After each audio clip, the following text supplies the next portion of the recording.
का सेशन थोड़ा लंबा चढ़ने वाला है, इसलिए हम लोग थोड़ा ज्यादा फोकस करेंगे हर एक चीज पे पढ़ने के लिए तैयार। हाँ चलो,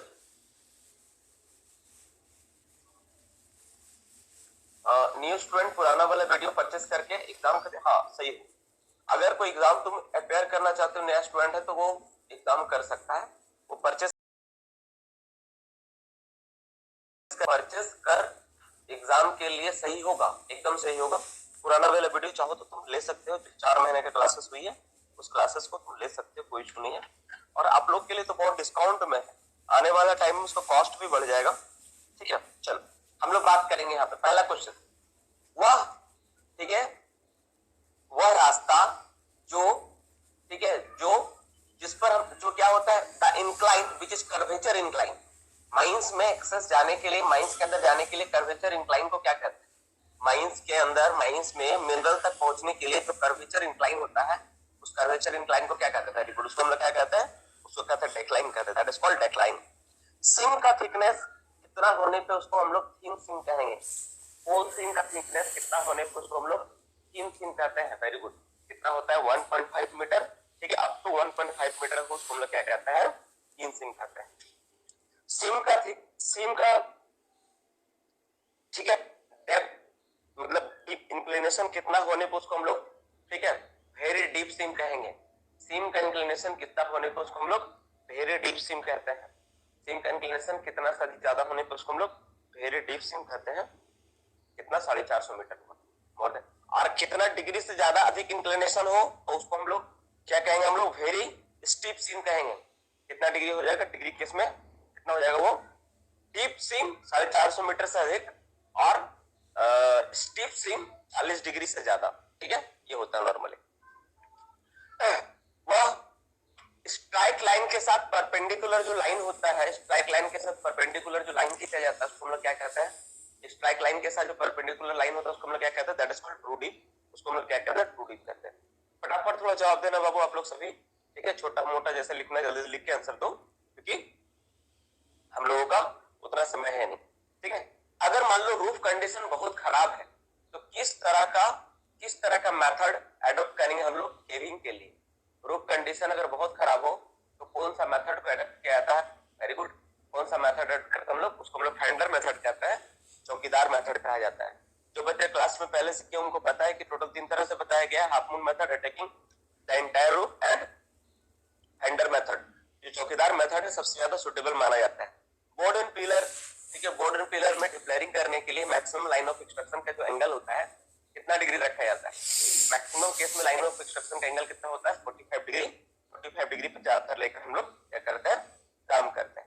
जब डिप्लेयरिंग का परमिशन के लिए हम लोग प्लान का कॉपी भेजते हैं तो मिनिमम कितना प्लान भेजना होता है? डिप्लेयरिंग परमिशन के लिए जो प्लान का कॉपी भेजते हैं कितना मिनिमम भेजते हैं हम लोग? मिनिमम 2 कॉपी प्लान का भेजते हैं। ये कोल माइंस रेगुलेशन के कौन से रेगुलेशन में पिलर का साइज के बारे में जिक्र किया गया है?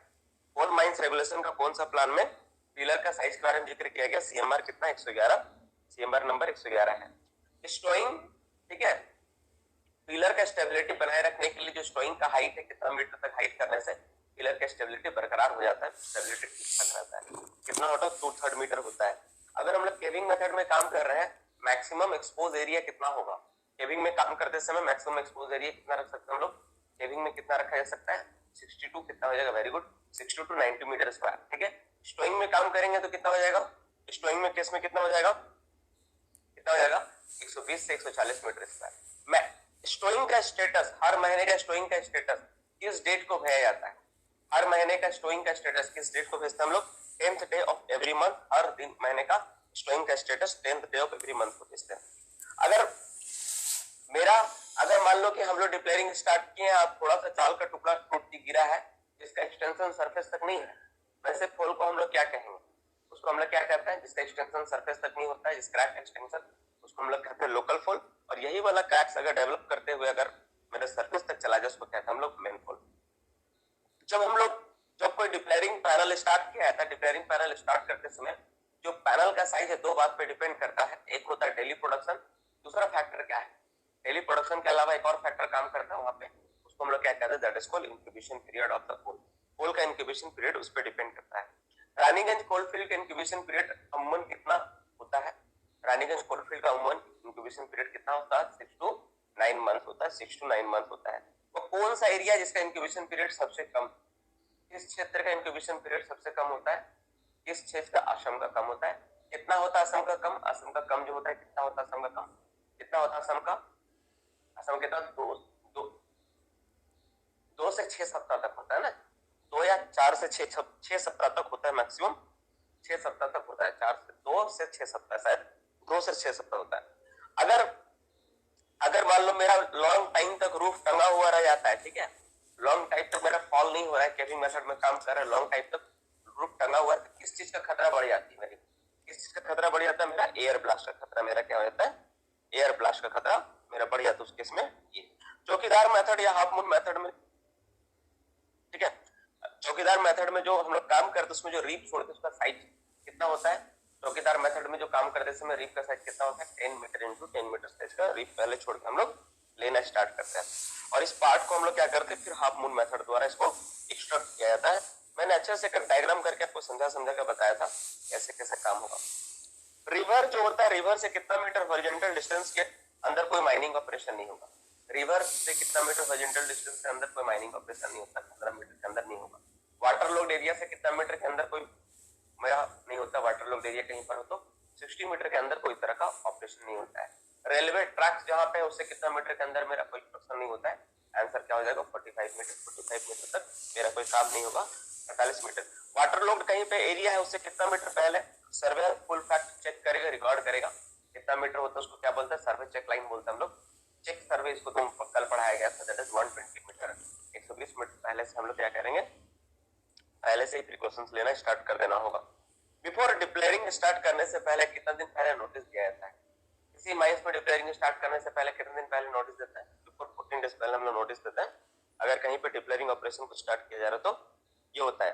अगर हम लोग स्लाइसिंग मेथड में काम करें तो स्लाइसिंग का चौड़ाई अगर एसडीएल इस्तेमाल कर रहे हैं, एसडीएल या एलएसडी इस्तेमाल करेंगे तो मैक्सिमम स्लाइस का चौड़ाई कितना रखा जा सकता है? स्लाइसिंग का चौड़ाई मैक्सिमम कितना रखा जा सकता है? 5.4 metre as per circular 5.4 metre रखा जा सकता है, ठीक है, 5.4 मीटर। अगर मान लो मेरा कम what is the minimum parting required with below seam is the working with the caving and having thickness T। अगर मेरा मान लो नीचे में thickness T सीम का केविंग कर रहा है और ऊपर सीम अपर सीम इज द वर्जिन, ऊपर में कोई काम नहीं हुआ है और नीचे वाला सीम केविंग मेथड से काम करना चाहते हैं, उसका थिकनेस T है, कितना पार्टिंग कवर करना पड़ेगा? उस केस में पार्टिंग कितना होगा? 15 टी रखना पड़ेगा। और अपर सीम अगर डेवलपमेंट हो जाए तो कितना रखना पड़ेगा? 100 टी रखना पड़ता है ना। दो तरह का क्वेश्चन इसमें 100 टी है। अगर मान लो कहीं पर मेरा मान लो कि नीचे मांग लगा हुआ है और ऊपर में हमको माइनिंग ऑपरेशन करना है, कितना पार्टिंग चाहिए? तो कोई पार्टिंग नहीं, इसमें हमको काम ही नहीं कर पाएंगे हम लोग, नो पार्टिंग। लेकिन अगर उल्टा हो तो कितना पार्टिंग होना चाहिए? अगर ऊपर में अगर आग लगा और नीचे काम करना चाहिए तो हार्ड कवर का 10 मीटर का पार्टिंग, मिनिमम 10 मीटर का पार्टिंग मायने रखता है, 10 मीटर का पार्टिंग होना चाहिए। ये सारा चीज हम लोग कर चुके हैं, ठीक है। अच्छा एक बात बताओ, माइंस में जिस जगह से हम लोग मिनरल को एक्सट्रैक्ट कर रहे हैं या फिर मिनरल का एक्सकवेशन हो रहा है, उस जगह को हम लोग क्या कहते हैं? That place is known as, place को क्या कहते हैं? That place is called working. Mines में वो प्लेस जहां पे हम लोग मिनरल को एक्सट्रैक्शन कर रहे हैं उसको हम लोग क्या कहते हैं? वर्किंग कहते हैं, ठीक है। गोफ जो है, गोफ किस तरह का वर्किंग में आएगा? गोफ किस तरह का वर्किंग में आएगा? गोफ क्या आएगा? अबंडन वर्किंग में आएगा, वहां पे कुछ जा नहीं सकता, that is called abandon type का वर्किंग में आएगा। जो ओल्ड वर्किंग है, ओल्ड वर्किंग किस तरह का वर्किंग में आएगा? ओल्ड वर्किंग किसका एग्जांपल में आएगा? ओल्ड वर्किंग उसको हम लोग डिसयूज्ड या अनयूज्ड वर्किंग कहेंगे, ठीक है। जहां पर कोई व्यक्ति माइंस में जा सकता है उसको हम लोग क्या कहते हैं? That place is called what? उसको हम लोग क्या कहते हैं? जहां पर कोई व्यक्ति जा सकता है उसको हम लोग वर्किंग प्लेस कहते हैं, that is called working place. Working मतलब जहां से मिनरल निकल रहा, और वर्किंग प्लेस मतलब जहां से कोई भी आदमी जा सकता है उसको हम लोग वर्किंग प्लेस कहते हैं। ये सारा चीज हम लोग कवर अप कर चुके हैं, सारा चीज हम लोग देख चुके हैं, सारा चीज पढ़ चुके हैं, है ना। सारा चीज board and pillar mining method में हर एक चीज आपको पढ़ाया गया है, ठीक है। अब हम लोग टॉपिक आज का जो लॉफुल एसेसेबल जहां पे होगा उसको हम लोग ये, कोई बच्चा अगर हो तो उससे रिक्वेस्ट है कि एक बार ग्रुप में जाके मैसेज कर दो क्लास स्टार्ट हो गया है, क्योंकि बहुत बच्चा का जो एग्जाम देना चाहता है उन लोग के लिए बहुत ज्यादा इंपॉर्टेंट है, मायने रखता है सेशन, ठीक है। चलो फेस, अगर लॉन्ग वाल बात करेंगे हम लोग, लॉन्ग वाल का फेस में जो मशीन लगाया रहता है लॉन्ग वाल फेस में, तो जो मशीन का इस्तेमाल करते हैं लॉन्ग वाल फेस में, कौन सा मशीन का इस्तेमाल होता है? जो पोल कटिंग करने का काम करता है, लॉन्ग वाल फेस में जो मशीन लगा रहता है जो कोयला काटने का काम करता है, उस मशीन को हम लोग क्या कहते हैं, उस मशीन का नाम क्या है, उसे क्या कहते हैं, शेयरर मशीन कहते हैं ना, शेयरर मशीन कहते हैं। उस मशीन का नाम क्या, शेयरर मशीन कहते हैं हम लोग।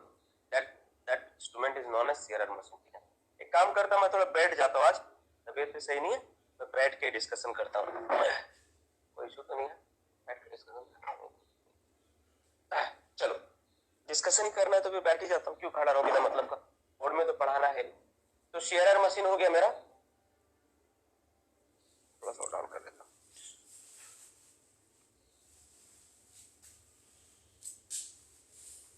चलो तो शेयरर मशीन हो गया मेरा।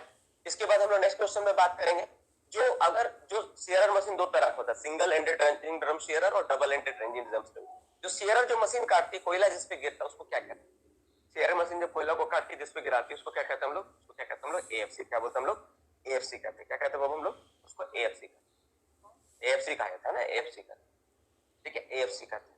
अब जैसे मान लो कि जो हम लोग का फेस से कितना मीटर तक क्या होता है, फुल्ली हम लोग क्या करते हैं, स्टोइंग तुम्हारा क्या बोलते हैं हम लोग, फुल्ली सपोर्ट करते हैं, कितना टली हाइड्रोलिक प्रोप से सपोर्ट करना होता है, इससे कितना मीटर, 30 मीटर तक हम लोग क्या करते हैं हाइड्रोलिक। अब कितना टन का हाइड्रोलिक प्रोप का इस्तेमाल करते हैं हम लोग सपोर्ट करने के लिए, 40 टन हाइड्रोलिक प्रोप, 30 से 40 टन ही होता है, 40 टन हाइड्रोलिक प्रोप का इस्तेमाल करते हैं, सपोर्ट करने के लिए हम लोग इस्तेमाल करते हैं। बेल्ट कन्वेयर में कोयला जाने से पहले कोयला कहां पर होता है, लॉन्ग वॉल में बेल्ट कन्वेयर में कोयला देने से पहले कोयला कहां पर होता है, वेरी गुड, किस पे कोयला होता है, लंब ब्रेकर या फीडर ब्रेकर जिसको हम लोग बोलते हैं, वहां पे कोयला होता है। वो कोयला को तोड़कर क्या करता है, बेल्ट कन्वेयर में डालता है। फिर ये बेल्ट कन्वेयर जो लॉन्ग वॉल में लगा रहता है, जिस रास्ते में लगा रहता है उस रास्ते को क्या कहते हैं, बेल्ट कन्वेयर जिस रास्ते पे लॉन्ग वॉल फेस में लगा रहता है उसको क्या कहते हैं हम लोग, ठीक है, उसको हम लोग क्या कहते हैं, कहते हैं मेन गेट, उसे कहते हैं मेन गेट बोलते हैं हम लोग। मेन गेट दो तरह होते हैं, एक मेन गेट होता है, मदर गेट और मेन गेट, मदर गेट, और दूसरा क्या होता है, टेल गेट होता है। ठीक है, मेन गेट और मदर गेट, और दूसरा होता है टेल गेट होता है। तो मेन गेट में होता है मेरा ये टेल गेट जो होता है, टेल गेट में इनटेक हवा रहता है, रिटर्न एयर रहता है। टेल गेट में कौन सा हवा रहता है, वो इनटेक हवा रहता है, रिटर्न रहता है, रिटर्न एयर भी रहता है। जब मैंने प्लान एंड सेक्शन बताया था तो आपको बताया था रिटर्न एयर का जो कलर, किस कलर से दिखाना होता है रिटर्न एयर, रिटर्न एयर को हम लोग किस कलर से दिखाते हैं, हम लोग किस कलर से दिखाते हैं, तो रेड कलर से रिटर्न एयर को दिखाना होता है, which shows the return airway as a red color, लाल रंग से। ठीक है, जो डीआरडी होता है उसका लेंथ, आपको मैंने लेंथ बताया था, लेंथ कितना मीटर का लेंथ होता है, तो 10, वेरी गुड, कितना मीटर का लेंथ होता है, तो 10 मीटर का लेंथ होता है, लगभग 10 मीटर का लेंथ होता है। उसमें कितना सारा पिक्स लगा होता है, डीआरडी जो होता है कितना सारा दांत लगा होता है उसमें, 66 पिक्स। मैंने एक मॉड्यूल नंबर, मैंने जो डीआरडी के बारे में बताया था उसमें 66 लगभग पिक्स, उसके बाद 66 पिक्स लगे होते हैं। ठीक है, ये सारा चीज हम लोग पढ़ चुके थे उसके बारे में, लंब ब्रेकर के बारे में, सपोर्ट के बारे में, स्टेज लोडर के बारे में। तो सारा चीज क्लास में देखो पॉसिबल तो है नहीं हर एक चीज को डिस्कशन किया जाए, क्योंकि नहीं तो फिर पूरा का पूरा कम से कम 3-4 दिन का तो डिस्कशन लगेगा ही। अभी जो टाइमिंग है उसके हिसाब से हम लोग कुछ कुछ स्किप करके डिस्कशन कर रहे हैं। ठीक है, चलो नेक्स्ट क्वेश्चन पे बात करेंगे। ठीक है, इन विच मेथड ऑफ द डिप्लेयरिंग, ठीक है, the extraction is done by the series of the fender blocks of the coal and developed simultaneously। मैंने ये इसके बारे में बताया था, ऐसा कौन सा माइनिंग मेथड है इसको हम लोग क्या करते हैं, एक साथ डेवलप करते हुए हम लोग क्या करते हैं, एक सीरीज में हम लोग डेवलप करते हैं और एक साथ कोल को हम लोग लेते हैं, उसको क्या कहते हैं हम लोग, बोंगावली मेथड कहते हैं हम लोग, दैट इज कॉल्ड बोंगावली मेथड। ठीक है, अगर मान लो किस मेथड में ओवरराइडिंग की समस्या सबसे ज्यादा होती है ना, किस माइनिंग मेथड में सबसे ज्यादा ओवरराइडिंग की समस्या होती है, क्या होता है, PG method, blasting gallery method में ओवरराइडिंग की समस्या सबसे ज्यादा देखी जाती है, सबसे ज्यादा होता है, इसमें होता है ब्लास्टिंग गैलरी मेथड में सबसे ज्यादा होता है। Which mining method is suitable for any shape of hard and soft coal, कौन सा माइनिंग मेथड जो है ना, हाँ जो बच्चे नए हैं उनको पता नहीं है, जो हम लोग का क्लासेस एक्चुअली 1 जून से क्लासेस चल रही है, ये सारा का सारा टॉपिक हम लोग 1 जून से सारा चीज पढ़ा के रखे बच्चों को पहले से ही। जो बैच 1 जून से चल रहा है, जिस बैच में आप लोग ज्वाइन किए, तो ये 1 जून वाला बैच का है, तो शुरू से जो क्लास हुई 4 महीना उसका रिकॉर्ड है, ये उसका डिस्कशन चल रहा है। ठीक है, अगर आप भी चाहते हैं कि सर हम ये सारा का सारा मतलब वीडियो रिकॉर्डिंग और इसको हम लेना चाहते हैं, परचेस करना चाहते हैं एग्जाम में प्रिपरेशन के लिए, तो आप भी परचेस कर सकते हैं। आप लोग के लिए तो डिस्काउंट में, ये लोग जो बच्चा पढ़ा था इन लोग को तो बहुत खर्चा पड़ा, मतलब लगभग प्रत्येक स्टूडेंट को 3000 के आसपास लमसम पड़ा है। ठीक है, आप लोग अगर परचेस करना चाहते हो तो आप लोग को डिस्काउंट है, 2000 रुपए अभी ऑफर में मिल रहा है, 2000 रुपए में आप ले सकते हैं। ठीक है, चलो नेक्स्ट कंटिन्यूअस माइनर सीएम जो होता है, कंटिन्यूअस माइनर सीएम को हम लोग जानते हैं कंटिन्यूअस माइनर में। तो एक जब वो कोयला को काटता है तो उसका चौड़ाई कितनी कोयला को काटता है, वन बेग में 0.5 मीटर, ठीक है, कितना चौड़ा कोयला काटता है, वेरी गुड, कितना चौड़ा कोयला काटता है, 3.3 मीटर चौड़ा को कोयला को काटता है, वो 3.3 मीटर कोयला का चौड़ाई काटता है। और जब उसका जो जिस बेंच जिस फेस में उसको लगाते हैं हम लोग, उस फेस की चौड़ाई कितनी होती है, जिस फेस में लगाते हैं उसकी चौड़ाई कितनी होती है, कितनी चौड़ाई होती है, अबाउट 4 से 6 मीटर तक चौड़ा होता है, वेरी गुड, 4 से 6 मीटर तक चौड़ा होता है, ये सही है, 4 से 6 मीटर तक एवरेज चौड़ा होता है। सीएम मशीन के साथ एक और मशीन अटैच होता है जो कोयला को कैरी करने का काम करता है, ढोने का काम करता है, उस मशीन को क्या कहते हैं, सीएम के साथ एक मशीन लगा होता है जो कोयला को ढोने का काम करता है, उसको क्या कहते हैं, शटल कार, इसको शटल कार कहते हैं। शटल कार जो है, शटल कार का जो कैपेसिटी होता है, कितना टन का होता है कैपेसिटी, शटल कार कितना कैपेसिटी का आता है, वो 10 टन नहीं, 10 से 20 टन का कैपेसिटी का आता है, 10 से 20 टन का। और इसमें क्या लगा होता है, चेन ऑपरेटेड होता है या ये तुम्हारा टायर माउंटेड होता है, क्या होता है, चेन लगा होता है या टायर लगा होता है, इसमें क्या होता है, टायर लगा होता है, टायर लगा होता है। ये कोयला को ले आके जो तुम्हारा शटल कार है कोयला ले आके किसको देता है, शटल कार कोयला ले जाकर किसको देता है, ये नॉर्मली ब्रेकर, लम ब्रेकर में जाके कोयला उस जगह से डाल देता है। सेफ्टी ऑफ सीएम मशीन में बहुत सारा पॉइंट लिखा है, आप लोग को याद होगा, जैसे CH4 सेंसर होता है, टेम्परेचर सेंसर होता है, ABE होता है, रिमोट कंट्रोल होता है, बहुत सारा चीज होता है, हर एक चीज के बारे में क्लास में बताया गया, जो सारे बच्चे उनको पता होगा। कुछ मेंबर्स के बारे में डिस्कशन करेंगे जो कि क्लास में आप लोग को हुआ है। चलो, रेस्क्यू टीम में कितने मेंबर होते हैं, कोई भी रेस्क्यू एंड रिकवरी वर्क होता है, कितना होता है, 5 से 6 मेंबर होते हैं रेस्क्यू टीम में। एग्जामिनेशन बोर्ड में कितने मेंबर होते हैं, कोई भी एग्जामिनेशन बोर्ड जहां होता है उसमें कितने मेंबर होते हैं, 6 मेंबर होता है। एफिलिएटेड मेडिकल बोर्ड में कितने मेंबर होते हैं, एफिलिएटेड मेडिकल बोर्ड में सभी बच्चा जवाब दे, आपसे रिक्वेस्ट है जो बच्चा क्लास के अच्छे से जवाब दे, ताकि यही नॉलेज आपको बताएगा कि आप कितना जानते हो कितना नहीं जानते हो। आप अगर टाइप नहीं कर पा रहे, कोई सुनी बाबू, आप टाइप अगर नहीं कर पा रहे तो अपना कॉपी में लिख के काउंट कर सकते हो, कॉपी में लिख रहे हैं सारा आंसर, आपको पता ही हुआ, 2 से 3 मेंबर होते हैं, ठीक है। चलो नेक्स्ट क्वेश्चन में बात करेंगे। कोर्ट ऑफ इंक्वायरी जो होता है, कोर्ट ऑफ इंक्वायरी, उसमें कितने मेंबर होते हैं, 2 और मोर, 2 या 2 से अधिक आदमी होता है।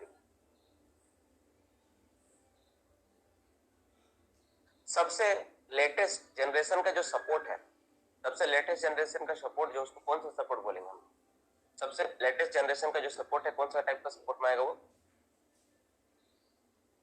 कौन सा आएगा, पावर सपोर्ट है रे दादा। रूपोल क्या कर रहा है, सबसे लेटेस्ट में कौन आएगा, लेटेस्ट जनरेशन बोल रहा हूं तो 4th जनरेशन आएगा। 4th जनरेशन का सपोर्ट किसको बोलते हैं, पावर। आरएमआर और आरक्यूडी में कौन ज्यादा साइंटिफिक है, आरएमआर और आरक्यूडी में कौन ज्यादा साइंटिफिक, आरएमआर और आरक्यूडी में सबसे ज्यादा साइंटिफिक कौन सा है, सबसे ज्यादा साइंटिफिक मेरा आरएमआर है, रॉक मास रेटिंग सबसे ज्यादा साइंटिफिक, उसमें ज्यादा। टोटल कितना पैरामीटर होता है आरएमआर के लिए, आरएमआर के लिए जो पैरामीटर इस्तेमाल किया था, टोटल कितना पैरामीटर होता है, 5 पैरामीटर। 5 पैरामीटर में सबसे ज्यादा जो पॉइंट दिया गया, सबसे ज्यादा मार्क्स किस पैरामीटर को मिला है, 30 मिला है। किस पैरामीटर को मिला है, layer thickness, very good, layer thickness को दिया गया सबसे ज्यादा पॉइंट, और कितना 30 है। वाटर सीपेज को सबसे कम दिया गया जो कि 10 है, ठीक है। आरक्यूडी में जो हम लोग सैंपल लेते हैं उसका साइज जो होता है वो कम से कम कितना उसका साइज होता है, आरक्यूडी में जो सैंपल का साइज इस्तेमाल करता है डियर स्टूडेंट्स, उसका सैंपल का साइज कितना होता है, 10 सेंटीमीटर मिनिमम, उसको 10 सेंटीमीटर उसको होनी चाहिए साइज, तो ही हम लोग उसको कंसिडर करेंगे, नहीं तो करेंगे। एडजॉइनिंग गैलरी कितना मीटर के पार्टिंग को एडजॉइनिंग गैलरी कहते हैं, एडजॉइनिंग गैलरी कितना मीटर पार्टिंग को 9 मीटर को बोलते हैं, ठीक है।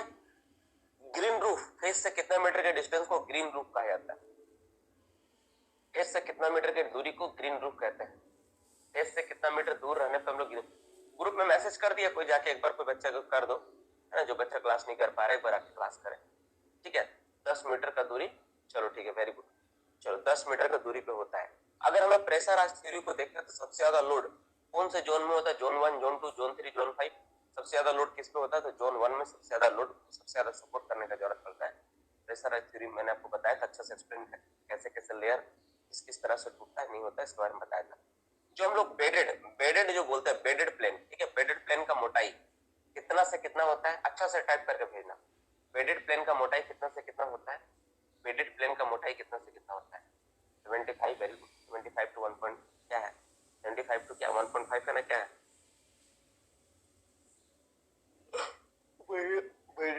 75 मिलीमीटर टू 1.2 मिलीमीटर तक होता है।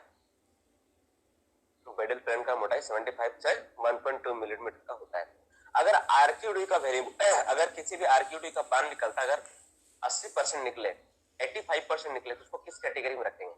अगर आरक्यूडी का मान अगर 85% निकले तो किस कैटेगरी में रखेंगे? Kept as a good.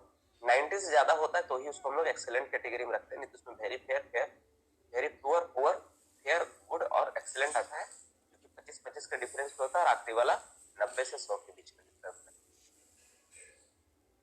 जो हम लोग अब एक बात बताएंगे, आपको बताना है कि सबसे ज्यादा इसमें लोड बेयरिंग कैपेसिटी किसका है?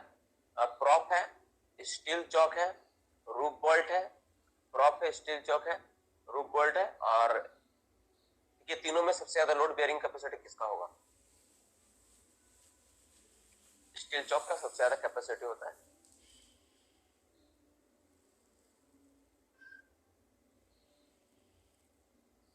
ठीक है, स्टील चौक का कैपेसिटी सबसे ज्यादा होता है। नेक्स्ट क्वेश्चन पे बात करेंगे हम लोग। जो हम लोग रूफ बोल्टिंग करते हैं, रूफ बोल्टिंग का जो टेस्ट होता है ना, रूफ बोल्ट का जो टेस्ट होता है दो तरह होता है, तो उसमें 1% बोल के एक टेस्ट होता है। 1% जो टेस्ट करते हैं उसको कौन सा टेस्ट करते हैं? 1% जो टेस्ट होता है उसको हम लोग कौन सा टेस्ट करते हैं? तुम पहले से डी कैसे टाइप कर दिया? तुम सोच रहे थे तुम डी कैसे टाइप किया? पहले डिस्ट्रक्टिव टेस्टिंग बोलते उसको हम लोग। Very good. जो हम लोग का फर्स्ट जनरेशन का जो सपोर्ट था, फर्स्ट जनरेशन का सपोर्ट कौन सा टाइप का सपोर्ट था? फर्स्ट जनरेशन का सपोर्ट में वेरी गुड, फ्रेम टाइप जो सपोर्ट था फर्स्ट जनरेशन का टाइप का सपोर्ट में आता है। फर्स्ट जनरेशन का सपोर्ट में हम लोग फ्रेम टाइप का इस्तेमाल करते हैं। जो हम लोग बेस प्लेट इस्तेमाल करते हैं, बेस प्लेट का मोटाई कम से कम कितनी होनी चाहिए? बेस प्लेट जो इस्तेमाल किया था, बेस प्लेट का मोटाई कितना होना चाहिए?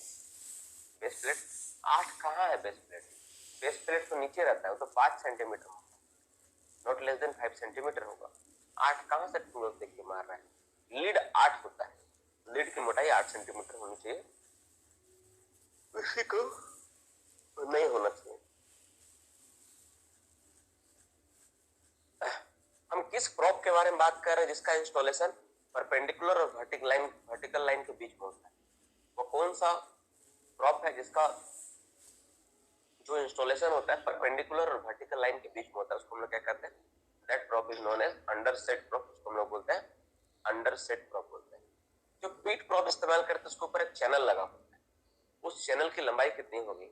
जो पीट प्रॉप लगाते हैं उसमें क्या होता है? चैनल लगा होता है, उस चैनल की लंबाई कितनी होती है? उस चैनल की लंबाई कितना होता है? 0.5 मीटर, 0.5 मीटर होता है। ठीक है।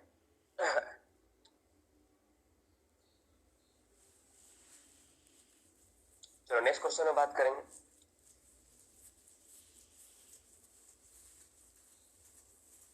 तुम लोग एक बात नोटिस करता है, एक चीज मैं तुम लोग को बोलना चाहता हूँ। तुम लोग एक बात नोटिस करना कि जैसे मेरा तबीयत खराब था, आज तो बहुत अच्छा है, फिर भी कल से फिर हम क्लास लेने से नहीं चुकते। रीजन क्या है? अगर हम नहीं पढ़ाएंगे तो कोई फर्क पड़ेगा नहीं, वैसे भी 4 दिन ही पढ़ाना। पता है, एक ही कारण है, ओनली और ओनली, कि मुझे रिजल्ट देना है। ये सोच रखोगे ना कि हमको बस रिजल्ट करना है, बस सफल होना है, जो है सफल होना है। और उसके लिए हमको कितना देर पढ़ना पड़ेगा, कितना तबीयत खराब है, क्या कंडीशन है घर में आटा बना है ना, चावल बना है ना, रोटी बना है ना, पूरी बना है, डोंट केयर, बस हमको रिजल्ट देना है। हमको दुनिया से कोई मतलब है नहीं। ये सोच रखोगे ना तो जरूर सफल हो। ये सोच रखना पड़ेगा बाबू, बहुत इंपॉर्टेंट है। डेडिकेशन बहुत मायने रखता है किसी भी एग्जाम में ना, सफल होने के लिए ना डेडिकेशन सबसे ज्यादा इंपॉर्टेंट फैक्टर। तुम खुद देखो, तबीयत खराब था, बाबू रो रहा था, जो कुछ भी मेरे साथ हुआ 2-3 दिन में, ऐसा नहीं था कि तुम लोग नहीं देखे, तुमको पता नहीं चला होगा। क्लास रिकॉर्डिंग के समय तुमको आवाज आता होगा कि बाबू रो रहा है, फिर भी सर पढ़ा रहे हैं। क्यों? रीजन क्या है? क्लास ऑफ भी तो कर सकते थे, क्लास लेना नहीं था सर को, सर छुट्टी दे देते।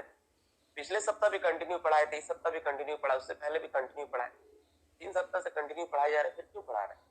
कारण एक ही है कि रिजल्ट देना है, रिजल्ट होना चाहिए। एक बार रिजल्ट हो गया ना, सोचना नहीं पड़ता है, जिंदगी पीछे पलट के देखना नहीं पड़ता है।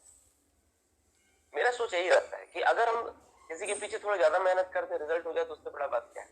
आप लोग भी जब क्लास करते हो ना डियर स्टूडेंट्स, एक बात सोच के सब क्लास करो, तुमको रिजल्ट देना है। घर में भी बैठते हो ना पढ़ते समय ना, ये विचार होना चाहिए कि हमको रिजल्ट करना है इस बार, इसलिए नहीं कि एग्जाम देने जा रहे हैं, एग्जाम देने सोच के जाओगे तो एग्जाम दे के आओगे, बस कुछ नहीं होगा, बस रिजल्ट करना है, एनी हाउ रिजल्ट करना है। ये मेरा आखिरी अटेम्प्ट होना चाहिए। इसके बाद हमको भगवान से प्रार्थना करें कि दोबारा हमको एग्जाम देने के लिए भगवान ना बोले। अब तक जो कि भगवान चले ठीक है, अब हमको दोबारा एग्जाम देने भगवान ना बुलाए, बस यही मेरा आखिरी एग्जाम। ये सोच रखना पड़ेगा। You must have to build that kind of attitude. अगर ये सोच रखोगे तो देखोगे कहीं ना कहीं तुम्हारा फर्स्ट अटेम्प्ट में एक बार में जॉब निकल रहा है। और ऐसा बहुत सारे एग्जाम्पल है यार, जो बच्चा कभी पढ़ा नहीं, हम ऐसा बच्चों का रिजल्ट देखे ना, जो बच्चा क्लास कभी किया नहीं, तरह से आया गया आया गया आया गया, उसका रिजल्ट हो गया। जो बच्चा रेगुलर फोकस हो गया क्या, उसका भी रिजल्ट पे क्वेश्चन मार्क लग गया, कितना हुआ कि नहीं, वेटिंग लिस्ट में चला गया। तो कभी भी कुछ भी हो सकता है। एमसीक्यू है ना यहाँ पे, यहाँ पे नहीं कि थ्योरी तुम लिखोगे एक्सप्लेन करोगे तो सामने वाला का मोटिवेट मिलेगा। तुम ऑप्शन वो गलत एक ऑप्शन डी सेलेक्ट किया, तुम बी सेलेक्ट किया, बस उसी में खेला हो गया। तुम खुद सोचो, एक ऑप्शन है तो टिक मारना है, ठीक है, तो बहुत मायने रखता है। एक बहुत अच्छा इंटरेस्टिंग स्टोरी छोटा सा बताऊंगा। मेरा एक फ्रेंड था रविंदर नाम का हम लोग पढ़ते थे स्कूल में। तो हम लोग का सर ने 108 क्वेश्चन याद करने देते, 108 क्वेश्चन। मेरा बगल में बैठा हुआ था लड़का, जानता हो कितना क्वेश्चन वो याद किया? मात्र 2 याद। उसको याद किया, वो पहला सवाल का आंसर याद किया और आखिरी सवाल का आंसर याद, इसके अलावा कुछ। और उसको इतना विश्वास था यही दोनों में से कोई सवाल मेरे से पूछेंगे। अब किस्मत देखो, उसको आखिरी वाला सवाल पूछे। हर बार वो ऐसे करता था, 2-3 बार मेरे सामने देखा हूं मैं ना, उसके साथ यही होता था। इतना उसका देखो कितना मतलब ये मेंटली स्ट्रांग था, सर को इंपोज कर रहा है। उस तरह का सवाल है जो वो पढ़ करके ये होता है। नेचुरल चीजें से हम देखते हो ना, कभी सवाल पूछने से पहले तुम आंसर बता देते, कैसे बता दे? ये नेचुरल टेलीपैथी के कारण होता है बाबू। अगर तुम शिद्दत से कोई चीज को चाहोगे ना, तो तुम्हारे पास कुछ चल के है स्वाभाविक, बस शिद्दत से तुम उसको बस चाहो। हाँ, तुम इमेजिन कर पाओगे एग्जाम में सवाल क्या आया है, तुमको दिखेगा। अगर दिखे नहीं ना, तुम शिद्दत से चाहोगे ना, तो आसपास लोग पहले तुम देखोगे एग्जाम हॉल के बाहर ही उस पर डिस्कशन चल रहा है, उसी पॉइंट तुमको 100% मिल जाएगा। एग्जाम हॉल के बाहर उस पर डिस्कशन चलेगा, कि वही सवाल पर डिस्कशन चलेगा। और उस सुनिए ना, बहुत गर्म, इसको खाली करते हैं। अच्छा ठीक है, छोड़ दीजिए। तो शिद्दत से तुम चाहोगे ना, एग्जाम हॉल के बाहर वही सवाल का डिस्कशन चलेगा। तुम घर से पढ़ के जाओगे ना, वही सवाल के ऊपर सवाल जवाब आएगा, शिद्दत से चाह के जाओगे वो करना। मेरे साथ खुद हुआ है। हम हॉल में एक सवाल का आंसर तुमको हॉल में ही पता चले, एग्जाम हॉल में, और एक सवाल का आंसर तुम यकीन नहीं करोगे 2 सवाल का आंसर हम जिस रूम में बैठे थे इसके साथ मैं डिस्कशन कर रहा था, उसमें मेरा 2 स्टूडेंट था मेरे साथ स्टडी कर रहा था। वो लोग बोला सर इसका आंसर ये होगा, इसका आंसर होगा, आपको पता है? मैं बोला नहीं, मुझे नहीं अपडेट पता है। वो तुम्हारा 100% चाहिए मैकेनाइज्ड माइंड्स में WI के लिए, ये सवाल सीसीएल माया तक चेक कर लेना। और वो मुझे रूम में बताया कि सर इसका आंसर ये होगा। सीओ का PPM जो होता है ना, शायद ये सवाल एक और कोई सवाल था, 2 क्वेश्चन उन्होंने मुझे रूम में बताया था, दोनों एग्जाम में सवाल आए मुझे सब। तो जब तुम कोई चीज को ना पूरा लगन से चाहते हो ना, तो मुझे करना है, तो तुम्हारे साथ जरूर होगा। सो बी पॉजिटिव सोच के साथ जाओ, सबसे इंपॉर्टेंट है। एग्जाम तुम देने जा रहे हो ना, अगर पॉजिटिव सोच नहीं रहेगा ना, जितना पढ़ लो सब लास्ट में 0 हो जाएगा। पॉजिटिव सोच रहा ना, तुम्हारा स्कोरिंग ऐसे ही 20-25% बढ़ जाएगा। पॉजिटिव सोच से तुम्हारा नंबर 10-15% बढ़ जाएगा बिना किसी तैयारी के। ये होता है, ये सच, ठीक है। पॉजिटिव और नेगेटिव बच्चा से थोड़ा दूर रहना एग्जाम, ठीक है। नेगेटिव बच्चा से दूर रहना। जैसे कोई बच्चा तैयारी होकर नहीं आया, भाई क्या करें, उसको तुम पॉजिटिव मोटिवेट किया जा रहा, भाई अच्छा एग्जाम होगा, तू काहे टेंशन ले रहा। ये सब तुम्हारा ड्यूटी नहीं एग्जाम के दिन करने, मत करना। किसी को सहारा देने का प्रयास मत करना, बस अपने आप को ठीक रखना, ठीक है। ये बहुत बात मायने रखता, नहीं तो तुम्हारा पॉजिटिवनेस क्या होगा, नेगेटिविटी तुम्हारे अंदर रहेगी और पॉजिटिविटी जाएगी। एग्जाम के दिन तुमको किसी को सिखाना, लर्न करना तुम्हारा जिम्मेवारी, ड्यूटी नहीं है। जो पढ़ कर आया नहीं आया उसका जिम्मेवारी। साफ एग्जाम से पहले जितना लड़का फोन करके पूछता है, हेल्प मांगता, सबको बताओ। किसी को तुमको बताना है, एकदम अपने आप को मास्टर सर जैसा बताने की जिम्मेवारी नहीं है।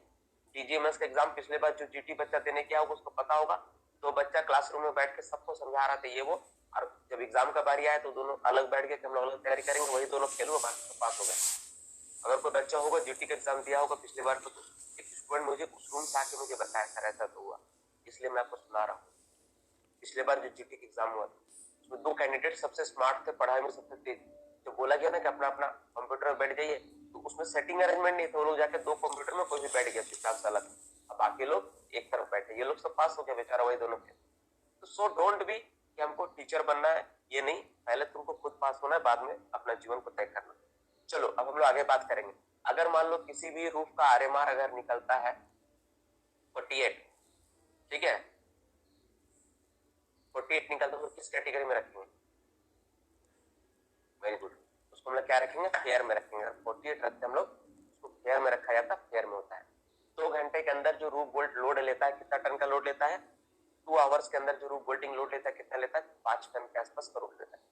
बहुत एनर्जी से मैं लॉस, मतलब मेरा अंदर वीकनेस बहुत ज्यादा मैं फील कर रहा हूँ, पता नहीं इसके पीछे रीजन क्या है, लेकिन मैं बहुत वीक फील कर रहा हूँ। रियलिटी यही है। Clearance of roof bolt and diaphragm के बीच कितना होना चाहिए? सर्दी का प्रॉब्लम है ना, तो नारियल पानी नहीं पी सकता, तो मेरा फेवरेट था, रोज पीता था मैं, लेकिन ना इसको नहीं पी पा रहा। 8 से 12 मिलीमीटर का होता है। ठीक है, चलो अगर किसी ऐसा कौन सा पैरामीटर है जिसका वैल्यू जो है वो 20 दिया गया है? आरएमआर का ऐसा कौन सा पैरामीटर है जिसका वैल्यू 20 रखा गया है? किस पैरामीटर का मान 20 है? मैं किस पैरामीटर के बारे में बोल रहा हूँ, इसका वैल्यू क्या है? 20 है। अरे 20 वो नहीं, आरएमआर में ऐसा कौन सा पैरामीटर, 5 पैरामीटर है, इस पैरामीटर का वैल्यू 20 है। आरएमआर का 5 पैरामीटर है, कौन सा पैरामीटर का वैल्यू 20 डिसाइड किया गया है?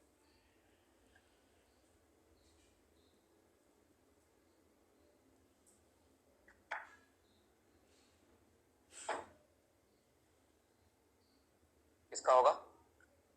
रॉक वेदरेबिलिटी का है 20। रॉक वेदरेबिलिटी का 20 है। हर समय क्वेश्चंस के अनुसार आंसर को मत देखो, कभी कभी आंसर उल्टा करके भी सोचना चाहिए। जब तक तुम नहीं सोचोगे तुम्हारा तैयारी अच्छा नहीं माना जाएगा, मैं तो नहीं मानू, ठीक है ना। जो रेजिन बोल्टिंग होता है, रेजिन बोल्टिंग को ड्राई टाइम कितना है? रेजिन बोल्टिंग कितना समय में सूख जाता है? रेजिन बोल्ट ड्राई टाइम कितना है? 3 minute. Very good, resin bolting का ड्राई टाइम कितना होता है? 3 मिनट होता है। 10 टन का लोड लेने में उसको कितना समय लगता है? 10 टन का लोड लेने में रेजिन बोल्ट को कितना समय लग जाता है? रेजिन बोल्टिंग कितना समय में 10 टन का लोड लेने में सक्षम है? कितना समय लगेगा उसको 10 टन का लोड? 5 मिनट। 5 मिनट लगेगा 10 टन में। 10 टन के लिए 5 मिनट लगेगा, 20 मिनट लगता है ना। 5 मिनट के अंदर, 5 मिनट में तो उसको सूखने का टाइम लगता है। 15 मिनट में 5 टन लोड लेता है, 20 मिनट में 10 टन, और 24 घंटा में लगभग 12 से 18 टन का लोड ले लेता है। इतना उसका ये। एक लेटेस्ट तरह का रूफ बोल्ट का इस्तेमाल किया जाता है, सीएम जो फेस होती है या फिर लॉन्गवॉल का जो फेस होता है, जो उसको पिक्स को नुकसान नहीं पहुंचाती, इस तरह का होता है। वो क्या बोलते हैं उसको हम लोग? जीआरपी और एफआरपी कहते हैं। ग्लास रेनफोर्स्ड पॉलीमर और एफआरपी फाइबर रेनफोर्स्ड पॉलीमर का बात करते हैं। आरएमआर कितना होने पर हम लोग रूफ बोल्टिंग को बेस्ट मानते हैं? आरएमआर किसी जगह पे कितना हो तो रूफ बोल्टिंग को बेस्ट माना है क्या? चलो ठीक है, रूफ बोल्टिंग बहुत अच्छा है। कितना आरएमआर होने पर रूफ बोल्टिंग को बेस्ट माना है? 40 से कितना? 40 से कितना? 40 से 60 है, 40 से 80 है। 40 से 80 तक रूफ बोल्टिंग में आरएमआर होने पर हम लोग रूफ बोल्टिंग को मानते हैं। ठीक है, चलो कर सकते। अगर फ्रैक्चर जोन है तो रूफ बोल्टिंग का कौन सा थ्योरी फ्रैक्चर जोन को आपस में जोड़ के रखे? रूफ बोल्ट का वो कौन सा थ्योरी है जो फ्रैक्चर जोन को आपस में जोड़ती है? क्या कहते हैं हम लोग? केइंग थ्योरी करते हैं, KEYING थ्योरी करते हैं, जो फ्रैक्चर जोन में रूफ बोल्ट क्या करता है? जोड़ता है। अच्छा, वो कौन सा मशीन है जिसका ग्रेडियंट 1/20 है? इस मशीन का ग्रेडियंट, मैक्सिमम ग्रेडियंट 1/20 होता है। इस मशीन का मैक्सिमम ग्रेडियंट 1/20 होता है। पिछली बार क्लास में मैंने बताया था 1/20 होता है। इसका होता है 1/20 ग्रेडियंट। इसका होता है डंप रोड का होता है टफ सेल्फ सिक्योरिटी। और 1/12 किसका होता है? किस मशीन का ग्रेडियंट 1/12 होता है? 1/12 से ज्यादा नहीं होना चाहिए। किसका होगा 1/12? Shuttle car. Very good, shuttle car का क्या होता है? 1/12 होता है। अच्छा, मान लो कहीं पर रूफ में कन्वर्जेंस हो रहा है, ठीक है। कन्वर्जेंस को मेजर करने के लिए जो इंस्टॉलेशन हम लोग करते हैं उसको क्या कहते हैं? रूफ के कन्वर्जेंस को जांचने के लिए जो इंस्टॉल किया जाता है, जो सिस्टम जो लगा हुआ है, उसको हम लोग क्या कहते हैं? दैट इज कॉल्ड टेलटेल के जरिए हम लोग क्या करते हैं? रूफ का कन्वर्जेंस। देखो, जो बच्चे नया है, जो बच्चे मान लो कि क्लास पहले वाला नहीं, कि उसको घबराने का जरूरत नहीं, वो भी सवाल सुन सकता है, आंसर दे सकता है। ऐसा कुछ नहीं है कि सर हम करके रखे हैं तो नहीं देंगे, ऐसा कुछ नहीं है। संदीप, कुछ समझ में आ रहा है? कुछ अलग तरह का मिल रहा पढ़ने का मौका तुमको? ठीक है, उसको हम लोग क्या कहते हैं? टेलटेल कहते हैं। कन्वर्जेंस रिकॉर्डर होता है। अच्छा, एक चीज और होता है, एक हम लोग बोलते हैं ना लोड सेल। लोड सेल किसको रिकॉर्ड करता है? हाँ, तो काहे नहीं नोट करते? तुमको जोन लिखना, लिखो अपने। ठीक है। लोड सेल क्या मेजर करता है? लोड को मेजर करता है। लोड सेल लोड को मेजर करता है। ठीक है। हम लोग अभी जैसे सबसे लेटेस्ट जो टेलटेल जो हम लोग बोलते हैं, सबसे लेटेस्ट टेलटेल का नाम क्या है? क्या बोलते हैं हम लोग सबसे लेटेस्ट टेलटेल? सबसे लेटेस्ट टेलटेल का नाम क्या है? क्या चीज बोलते हैं हम लोग? Auto warning. क्या बोलते हैं हम लोग? Auto warning telltale. सबसे लेटेस्ट टेलटेल का नाम क्या? Auto warning telltale. सबसे लेटेस्ट टेलटेल का नाम क्या? वो ऑटो वार्निंग टेलटेल है। ऑटो वार्निंग है ना, AUTO, ऑटो वार्निंग टेलटेल। सबसे लेटेस्ट टेलटेल जो होता है ऑटो वार्निंग टेलटेल होता है। अच्छा, ऐसा एक इंस्ट्रूमेंट है ना जो रूफ और फ्लोर के बीच, जैसे फ्लोर का हेविंग और रूफ का कन्वर्जेंस दोनों को मेजर करने के लिए उसका इस्तेमाल करता है। एक साथ वो मापता है। मैं किस चीज का बात कर रहा हूँ तो मुझे बता सकता है? फ्लोर का हेविंग और रूफ का कन्वर्जेंस दोनों चीज को मापता है। उसको क्या कहते हैं? उसका कहते हैं कन्वर्जेंस रिकॉर्डर कहते हैं बाबू, कन्वर्जेंस रिकॉर्डर।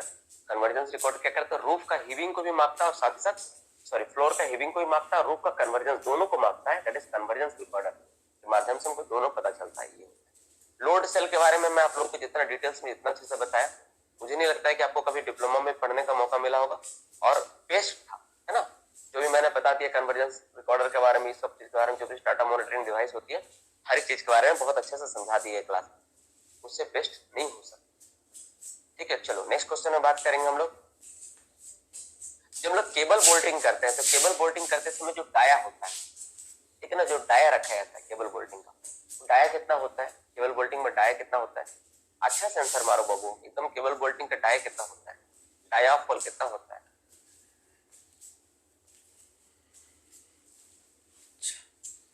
कितना होता है? 43 मिलीमीटर होता है। और क्या होता है इसका? 43 मिलीमीटर होता है। 20 सेंटीमीटर फ्रॉम द होल से 30 सेंटीमीटर के बाद 43 मिलीमीटर का होता है। और इधर जो होता है 100 से 80 मिलीमीटर का होता है।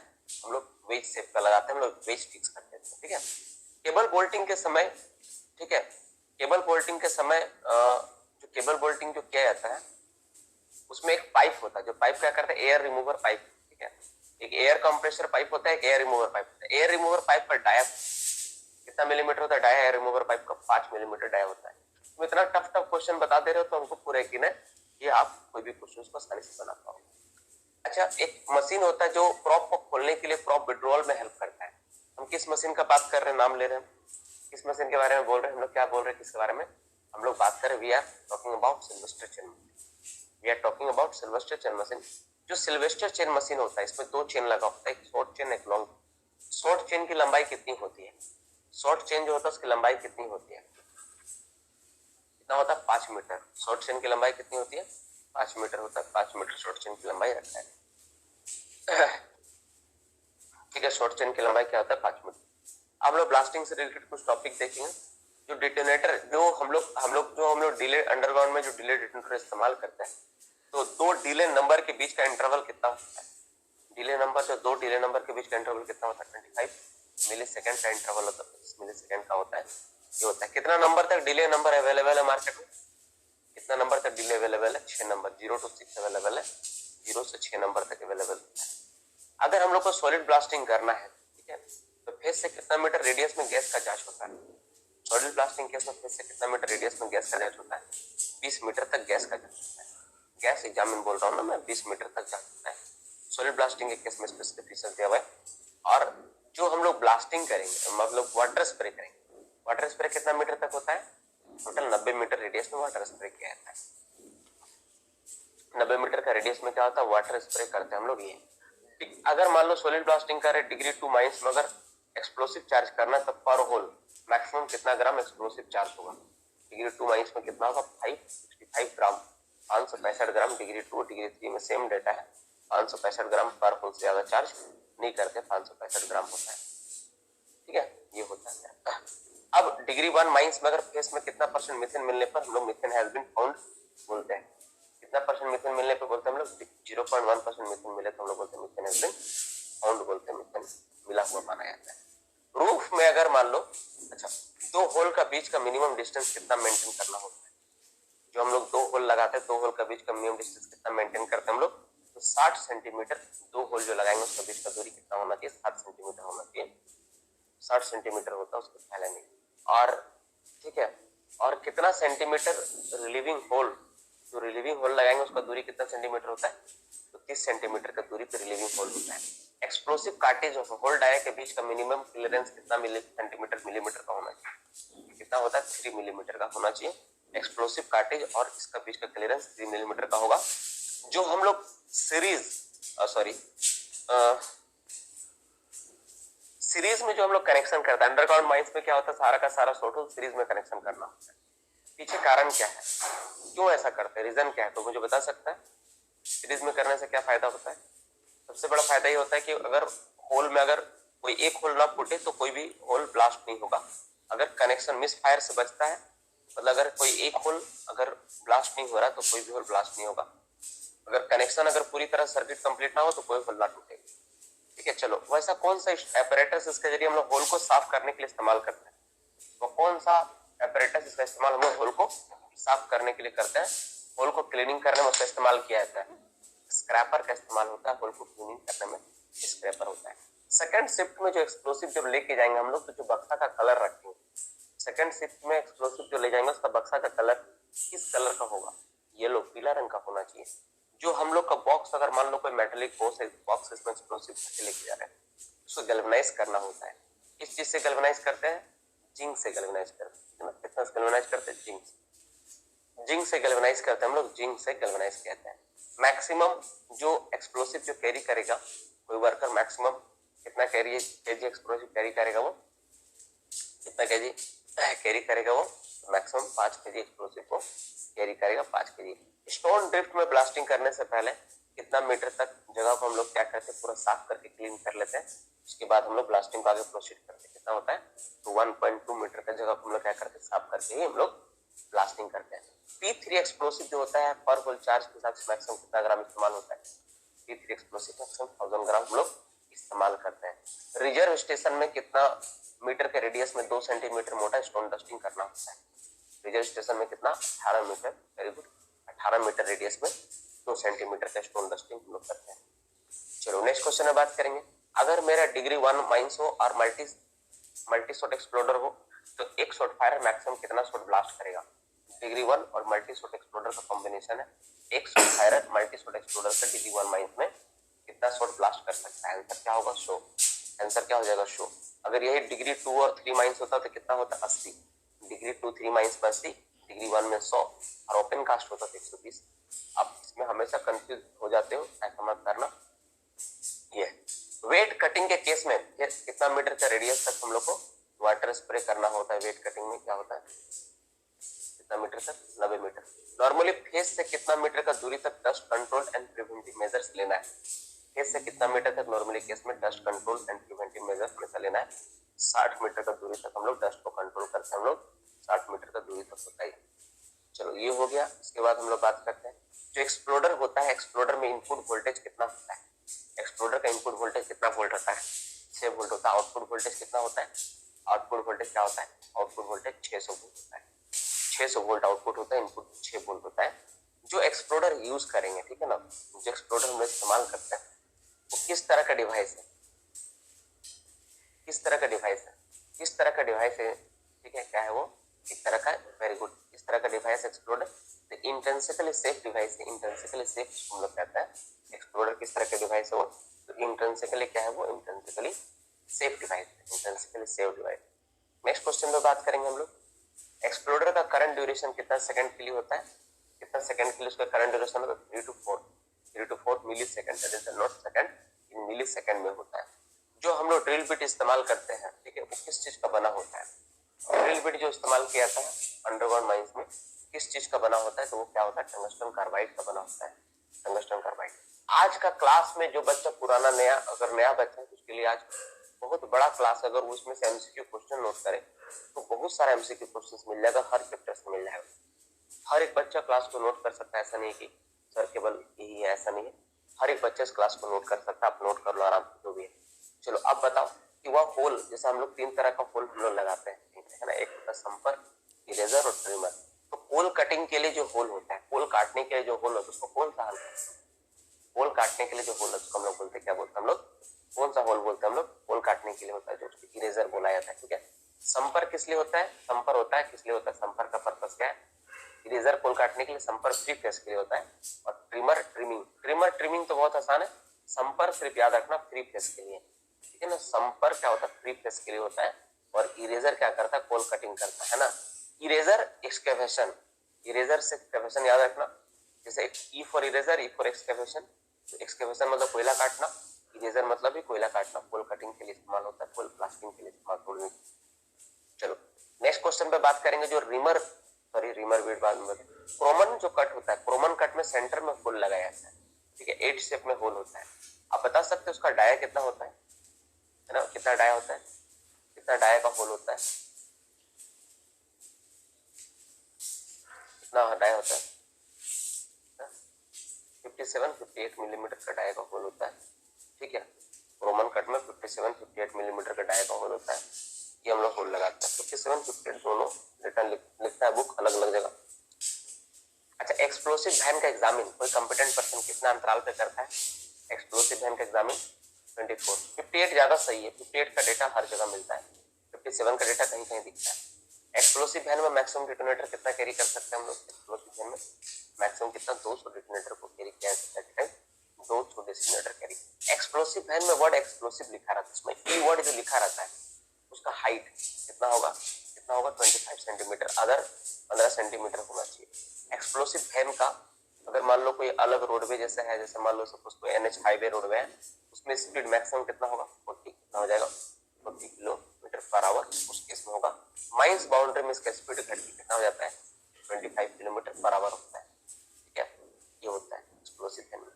एक्सप्लोसिव वैन जो पीएमडी बोल रहे हैं, PMD bulk mix delivery truck है ना, पीएमडी, पीएमडी की कैपेसिटी कितनी होती है, एक्सप्लोसिव वैन में पीएमडी की कैपेसिटी 10 टन का होता है, 10 टन का होता है इसका कैपेसिटी, 10 टन तक का ये आता है।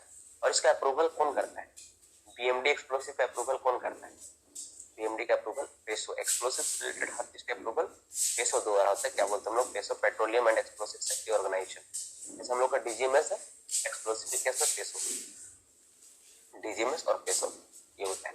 जो हम लोग पोर्टेबल मैगजीन होता है उसका वॉल थिकनेस कितना होता है, पोर्टेबल मैगजीन का वॉल थिकनेस कितना होता है, 0.5 मीटर होता है, 0.5 मीटर होता है, 0.5 मिलीमीटर होता है, 0.5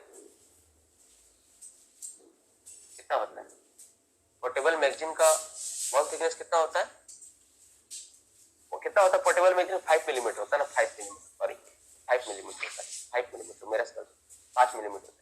और जो मेन मैगजीन होता है उसका वॉल थिकनेस कितना होता है, मेन मैगजीन का वॉल थिकनेस 0.5 मीटर होता है, मेन मैगजीन का कितना होता है,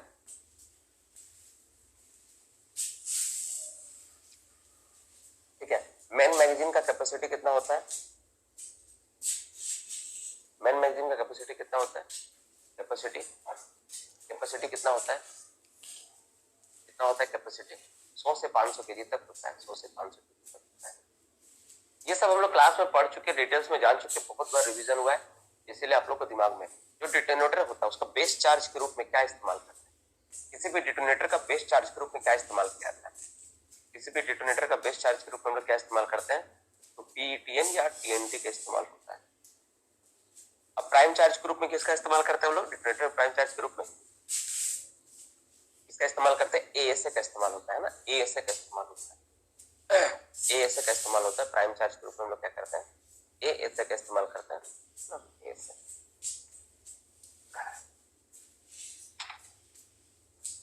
जो एक्सप्लोसिव होता है, कोई भी एक्सप्लोसिव में सबसे ज्यादा मात्रा में जो कंपोजिशन डाला हुआ है उस कंपोजिशन को क्या कहेंगे, किसी भी एक्सप्लोसिव में सबसे ज्यादा क्वांटिटी में जो कंपोजिशन डाला हुआ रहता है उस कंपोजिशन को क्या कहेंगे,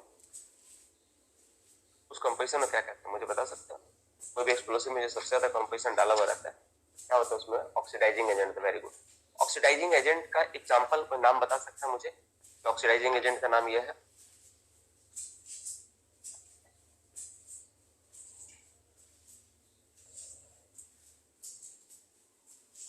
क्या नाम है, ammonium nitrate, potassium nitrate, sodium nitrate, ये सारा चीज होता है जो नाइट्रेट ग्रुप्स है, ऑल आर, वो सारा चीज होता है, ठीक है। चलो नेक्स्ट बात करेंगे, जो ओपन कास्ट का बेंच होता है, ओपन कास्ट का जो बेंच में जो सबसे कोना वाला पॉइंट जो हाईएस्ट पॉइंट होता है उसको हम लोग क्या करते हैं, ओपन कास्ट का बेंच का जो सबसे कोना पे जो निकला हुआ पार्ट रहता है ऊपर में, बेंच के ऊपर में जो होता है उस पॉइंट को क्या कहते हैं, उसको हम लोग क्या कहते हैं, क्या कहते रेस्ट करते हैं, हम लोग क्या कहते हैं, रेस्ट करते हैं। मुझे लग रहा है कि आप लोग भी कुछ कहना चाहते हो मुझसे, मुझे थोड़ा सा स्टॉप करके आप लोग का भी बात सुन लेना चाहिए, एक दो बात हम लोग भी बोलना चाहते हैं। अगर कुछ बोलना चाहते तो बोल लो, आप बोल लो बाबू।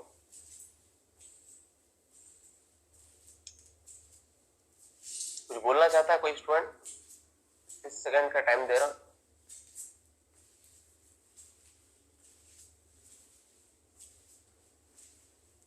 रिकॉर्डिंग अपलोड होगा, डोंट वरी। चलो आगे, तो नहीं बोलने का इच्छा है तो चलो आगे बढ़ते हैं, ठीक है, आगे क्लास करते हैं।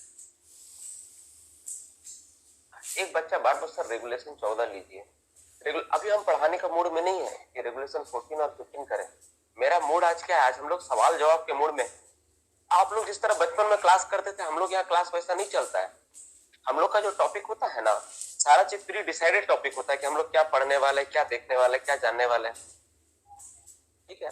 आपको जो पढ़ना अपने साथ, रेगुलेशन 14 15 जो पढ़ना वो पढ़ो, है ना। हम लोग प्री डिसाइडेड टॉपिक है कि हम लोग ये पढ़ने वाला है, क्लास प्री डिसाइडेड है कि हम लोग ये सारा, तुम लोग जितना बोलोगे उतना टाइम वेस्ट होगा। चलो अब क्लास करने दो।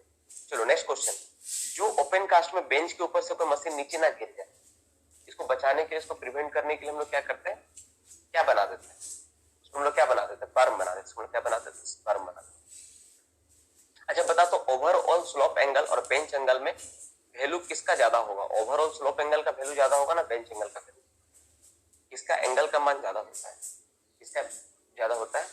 ओवरऑल स्लोप एंगल और बेंच एंगल, इसका वैल्यू का मान ज्यादा होगा। तो बाबू बेंच एंगल का मान जो होता है हमेशा ज्यादा होता है overall slope, overall slope angle का मान कम होता है बेंच एंगल, ठीक है, ठीक है, ओवरऑल कम होता है, बेंच एंगल का वैल्यू ज्यादा होता है, ठीक है।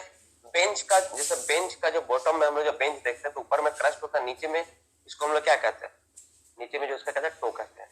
टो फॉर्मेशन ना हो, टो फॉर्मेशन ना हो इसलिए एक विशेष तरह का होल लगाना, ड्रिल करना, उसको क्या कहते हैं, उसको क्या कहते हैं हम लोग, सब ग्रेड ड्रिलिंग कहते हैं, सब ग्रेड ड्रिलिंग कहते हैं। 10% करना होता है टोटल होल लेंथ का, 10% हम लोग ये करते हैं। चलो नेक्स्ट क्वेश्चन, अगर सॉफ्ट सॉइल है, ठीक है, मैनुअल ओपन कास्ट वर्किंग चल रहा है, सॉफ्ट रॉक है, मैनुअल ओपन कास्ट वर्किंग चल रहा है, तो हाइट कितना होगा, हाइट बेंच का कितना होगा, नॉट मोर देन, कितना होगा, not more than 1.5 metre, not more than 1.5 metre. अगर यही वाला हार्ड रॉक हो, पोल हो, तो कितना हो जाएगा, पोल या हार्ड रॉक हो तो 3 मीटर हो जाएगा।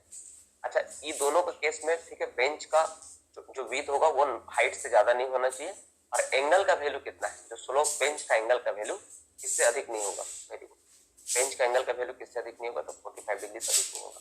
यही वाला अगर मैकेनाइज्ड माइंस में हम लोग बात करेंगे तो बेंच का एंगल का वैल्यू किससे अधिक नहीं होना, बेंच का एंगल का वैल्यू किससे अधिक नहीं होना चाहिए, तो साइंटिफिक स्टडी करवाते हैं, साइंटिफिक स्टडी में जो बात निकल कर आता है उससे ज्यादा नहीं। अगर मेरा सॉफ्ट मटेरियल का बेंच हो, मैकेनाइज्ड ओपन कास्ट वर्किंग से काम कर रहे हो, बेंच का हाइट मैक्सिमम कितना परमिशन है, 3 मीटर का परमिशन है, और दूसरा अगर हार्ड और रॉक या कोयला हो तो एक्सकेवेटिंग और digging height of the machine हो। चौड़ाई के केस में W+2 3 into W, ये 3 फैक्टर पे डिपेंड करता है, और हाइट 3 फैक्टर पे डिपेंड करती है।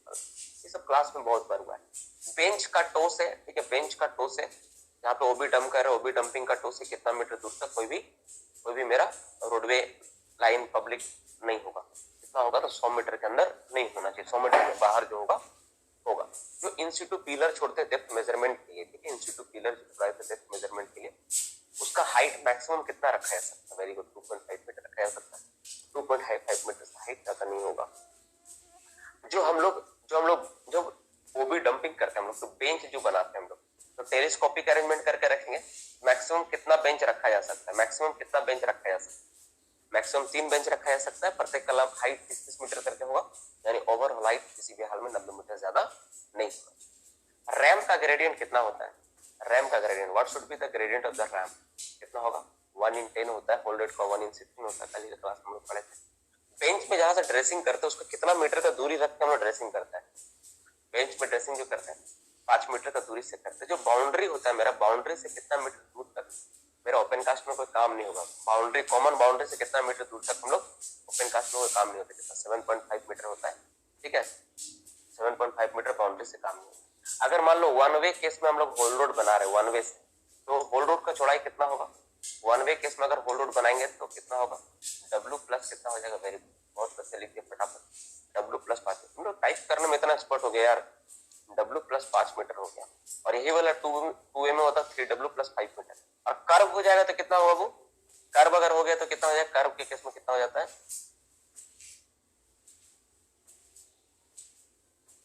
कर्व के केस में कितना होता है 2w plus 3 metre. Very good. अगर कर्व होता तो कितना होता है, कर्व जहां पे होगा वहां पे, जहां पे कर्व जहां पे मतलब जहां पे दिखता नहीं है, ठीक है ना, जहां पे सी नहीं होता उसमें कितना होता है 2w प्लस 3 मीटर होता है, 2w प्लस 3 मीटर होता है, वहां पर हम लोग ये बना, ठीक है। ये सब आपको बताया गया है, सब हो गया। अच्छा, जब होल रोड पे मान लो कोई गाड़ी किसी गाड़ी को ओवरटेक करना चाह रहा हो, तो आगे चलने वाला गाड़ी का मैक्सिमम स्पीड कितना रहेगा, आगे चलने वाला गाड़ी की स्पीड कितना रहेगा, जिसको ओवरटेक करना है उसका मैक्सिमम स्पीड होगा 10 किलोमीटर पर आवर से ज्यादा नहीं होना चाहिए। होल रोड का साइड में क्या होता है, हम लोग एक वॉल बना देते हैं, जिससे क्या होता है कि गाड़ी मशीन वगैरह ना गिर जाए। तो वो जो वॉल बनाते हैं उसका टॉप का चौड़ाई कितना होता है, पैरापेट वॉल बोलते हैं, वेरी गुड। उसका टॉप का चौड़ाई कितना होता है 1 मीटर, और उसका बॉटम का चौड़ाई कितना होता है बाबू, बॉटम का चौड़ाई कितना होता है, बॉटम का चौड़ाई कितना होता है, बॉटम 2.5 मीटर होता है। उसका हाइट कितना होता है यार, हाइट, हाइट क्या होता है 2.5 मीटर। अच्छा एक बात बता, जो ऐसा कौन सा चीज है जिसको बोलते हैं हम लोग बैकबोन ऑफ माइंस बोलते हैं, या फिर लाइफ लाइन माइंस बोला जाता है, लाइफ लाइन या बैकबोन बोला जाता है माइंस। हम किस चीज के बारे में बात कर रहे हैं, किस चीज को बैकबोन ऑफ द माइंस और life line of the mines बोलते हैं, हम लोग होल रोड के बारे में बात कर रहे हैं। होता है जो होल रोड होता है उसका बगल में एक रास्ता छोड़ते हैं हम लोग सेपरेट, ताकि लाइट व्हीकल जा सके आ सके। उसका जो चौड़ाई होता है कितना होता है, कितना मीटर चौड़ा रास्ता होता है, वो 2 मीटर चौड़ा रास्ता होता है, 2 मीटर चौड़ा रास्ता छोड़ा जाता है, ठीक है। 2 मीटर चौड़ा रास्ता होता है, 2 मीटर चौड़ा रास्ता हम लोग छोड़ते हैं। ये हो गया हम लोग का। अब हम लोग बात करते हैं कुछ और तरह का टॉपिक बात हम लोग, चलो सेफ्टी फ्यूज। सेफ्टी फ्यूज को ब्लास्ट करने के लिए, सेफ्टी फ्यूज को फोड़ने के लिए हम लोग को किस चीज का, डिटोनेट करने के लिए किस चीज का जरूरत पड़ता है, सेफ्टी फ्यूज को फोड़ने के लिए हम लोग क्या करते हैं, सेफ्टी फ्यूज को फोड़ने के लिए फायर का जरूरत पड़ता है। सेफ्टी फ्यूज से प्लेन डिटोनेटर ब्लास्ट होता है। नॉन कैप सेंसिटिव जो बोलते हैं, non cap sensitive, non cap sensitive मतलब किस चीज के बारे में बात कर रहे हैं, कौन सा चीज है नॉन कैप, बूस्टर, बूस्टर जो होता है नॉन कैप सेंसिटिव, बूस्टर जो होता है नॉन कैप सेंसिटिव होता है। ये सारा चीज हो गया, नॉन कैप सेंसिटिव एक्सप्लोसिव होगा। हाई एक्सप्लोसिव, लो एक्सप्लोसिव मैंने बहुत अच्छे से समझा दिया आप लोग के करके, इसमें कोई दिक्कत नहीं, short delay, long delay, fulminate base, सारा चीज आप लोग जान चुके, ठीक है ना। अच्छा तुम बता सकते हो इसमें से, हम 4 ऑप्शन देते हैं, ठीक है, तुमको बताना है कि सबसे ज्यादा VOD किसका होगा। हम 4 ऑप्शन देते हैं, सेफ्टी फ्यूज, नोनेल, बूस्टर और SMS एक्सप्लोसिव, SME एक्सप्लोसिव। सबसे ज्यादा किसका VOD होता है, VOD चारों में सबसे ज्यादा किसका होगा, सबसे ज्यादा VOD किसका होता है, बूस्टर का सबसे ज्यादा VOD होता है। कितना होता है बूस्टर का VOD, कुछ बच्चा जवाब दिया लेकिन वेरी गुड, 7000 होता है बूस्टर का VOD। अदर्स चीज का VOD कम होता है ना, अदर का कम होता है। तो नोनेल का VOD कितना होता है, नोनेल का VOD, नोनेल का VOD 2000 के आसपास होता है, 2000 नोनेल का VOD होता है। इसका VOD होता है लगभग 3000 के आसपास, 7000 के आसपास का VOD होता है। इसे हम लोग क्लास में बहुत अच्छा से पढ़े हैं, है ना। जब पढ़ता हूँ ना मुझे देखता है तो बहुत खुशी लगता है कितना अच्छा सब हो गया। जो अमोनियम नाइट्रेट होता है उसमें 2 तरह कंपोजिशन है, ammonium nitrate and fuel oil.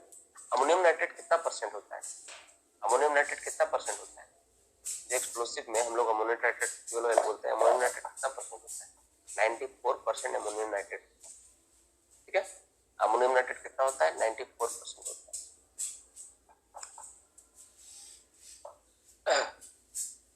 अब एक एक्सप्लोसिव का मैं नाम बता रहा हूँ, तुमको बताना है इसमें सबसे ज्यादा पुराना ओल्ड एक्सप्लोसिव कौन है, एनफो, SMS, SME, बूस्टर। सबसे ओल्ड एक्सप्लोसिव कौन सा है, एनफो जो है सबसे ओल्ड है, सबसे पुराना एनफो है।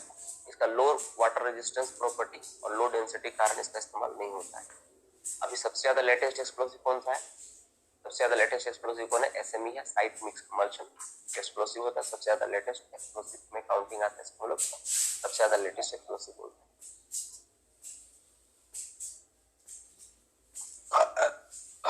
चलो कितना मीटर से ज्यादा गहरा होने पर हम लोग उसको डीप होल ब्लास्टिंग में संबोधित करेंगे। किसी भी होल का गहराई कितना मीटर से ज्यादा हो जाए तो हम लोग क्या कहेंगे, डीप होल ब्लास्टिंग कहेंगे। कितना मीटर हो जाएगा, 3 मीटर से ज्यादा गहरा हो तो हम लोग डीप होल ब्लास्टिंग कहते हैं। जो हम लोग शेल्टर का इस्तेमाल करते हैं, शेल्टर में जो सीट लगा होता है उसका मोटाई कितना मिलीमीटर मोटा होता है, कितना होता है, कितना मिलीमीटर मोटा होता है, 4 मिलीमीटर मोटा। शेल्टर को ब्लास्टिंग जोन से कितना मीटर का दूरी पे हम लोग लगाते हैं? 40 मीटर पे लगाते हैं। ब्लास्टिंग ऑपरेशन स्टार्ट करने से पहले एक सायरन बजाया जाता है जिसको डेंजर सायरन बोलते हैं। कितना मिनट पहले बजाया जाता है? Very good. ब्लास्टिंग करने से पहले कितना मिनट पहले एक्सप्लोसिव वेन आएगा वहां? उससे पहले नहीं आएगा। कितना मिनट पहले आएगा? 30 मिनट पहले। वही साइन होता है कि एक्सप्लोसिव वेन आ चुका है, अब मेरा ब्लास्टिंग ऑपरेशन चालू हो। इसीलिए उसी का आने पर ही सायरन बजता है। ठीक है, दोनों रिलेटेड चीज है बाबू। वो आया इसीलिए सायरन बजा, ठीक है ना, इसलिए दोनों को मिला के याद करना। अगर मान लो हम लोग स्लीपिंग होल रखेंगे, ड्रैग लाइन का बेंच में मैक्सिमम स्लीपिंग होल कितना रखे हैं? ड्रैग लाइन में 15 दिन का। बकेट व्हील एक्सकेवेटर का बेंच हो तो मैक्सिमम स्लीपिंग होल कितना दिन का रखने का परमिशन मिलता है? बकेट व्हील एक्सकेवेटर में कितना दिन का परमिशन मिल सकता है?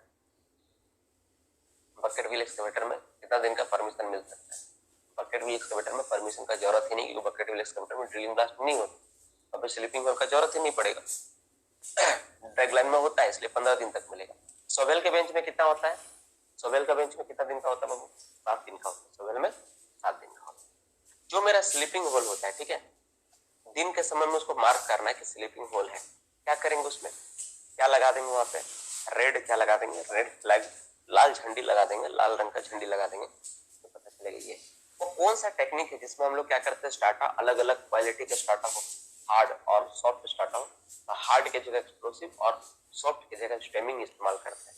हम किस चीज का बात कर रहे हैं? We are talking about deck charging के बारे में बात कर रहे हैं। डेक चार्जिंग के बारे में हो रहा है। जो ब्लास्टिंग इन फायरी एरिया के बारे में हम लोग बात करेंगे, तो होल का टेम्परेचर मैक्सिमम कितना डिग्री सेंटीग्रेड से अधिक नहीं होना चाहिए।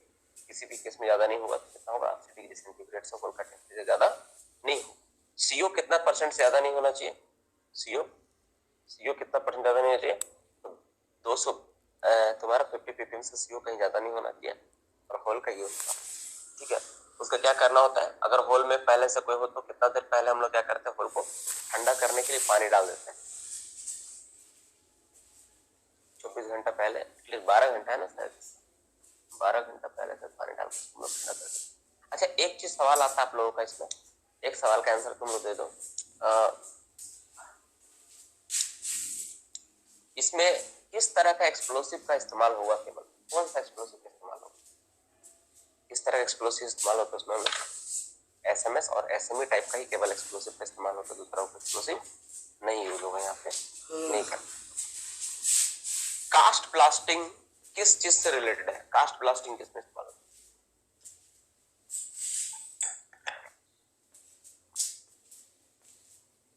है? ड्रैग लाइन बेंच में कास्ट ब्लास्टिंग का इस्तेमाल किया जाता है। ड्रैग लाइन बेंच में कास्ट ब्लास्टिंग इस्तेमाल होता है। कंट्रोल ब्लास्टिंग टेक्निक में जैसे हम लोग कल बात किए थे, तो फ्लाई रॉक को रोकने के लिए जो कंट्रोल ब्लास्टिंग टेक्निक बहुत फेमस है, जो एग्जाम में भी अक्सर आता है, किस कंट्रोल ब्लास्टिंग टेक्निक का इस्तेमाल करते हैं हम लोग? तो मफल्ड ब्लास्टिंग टेक्निक का इस्तेमाल करते हैं। मफल्ड में वायर नेट होता है 1 मीटर इंटू 1 मीटर साइज का, इंडिया में 1.5 इंटू 2.7 मीटर साइज का होता है।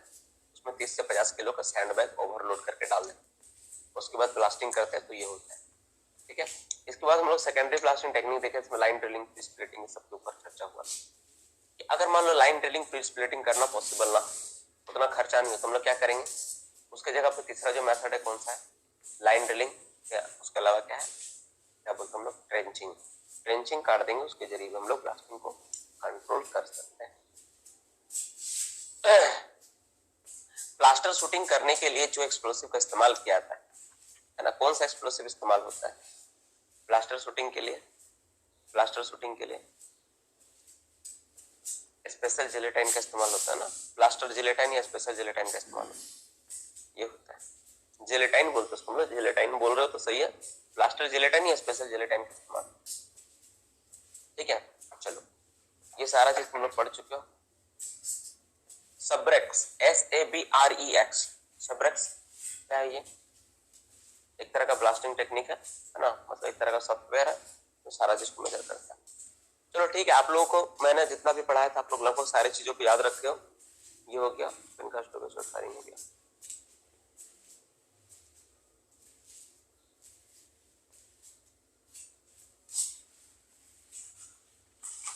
और कौन सा चैप्टर बचा? और कौन सा चैप्टर बचा?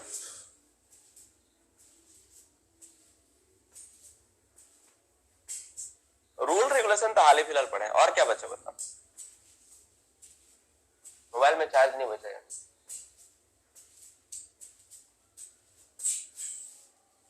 क्लास में 88 बच्चे बचे हैं, अब तो पढ़ाऊंगा नहीं चाहे जो हो जाए, ठीक है, अब छुट्टी कर देंगे। तो देखो हम लोग अभी क्या किया, अभी हम लोग सेशन में देखें कि इतना कम समय में एक बात हम लोग सोच के देखें, जो बच्चा क्लास किया है हर एक बच्चे को रिप्लाई दे कि क्या पॉसिबल नहीं 194 क्वेश्चन हुआ कि नहीं। तो एक बात बताओ कि अभी एग्जाम का ऐसा टाइम नहीं,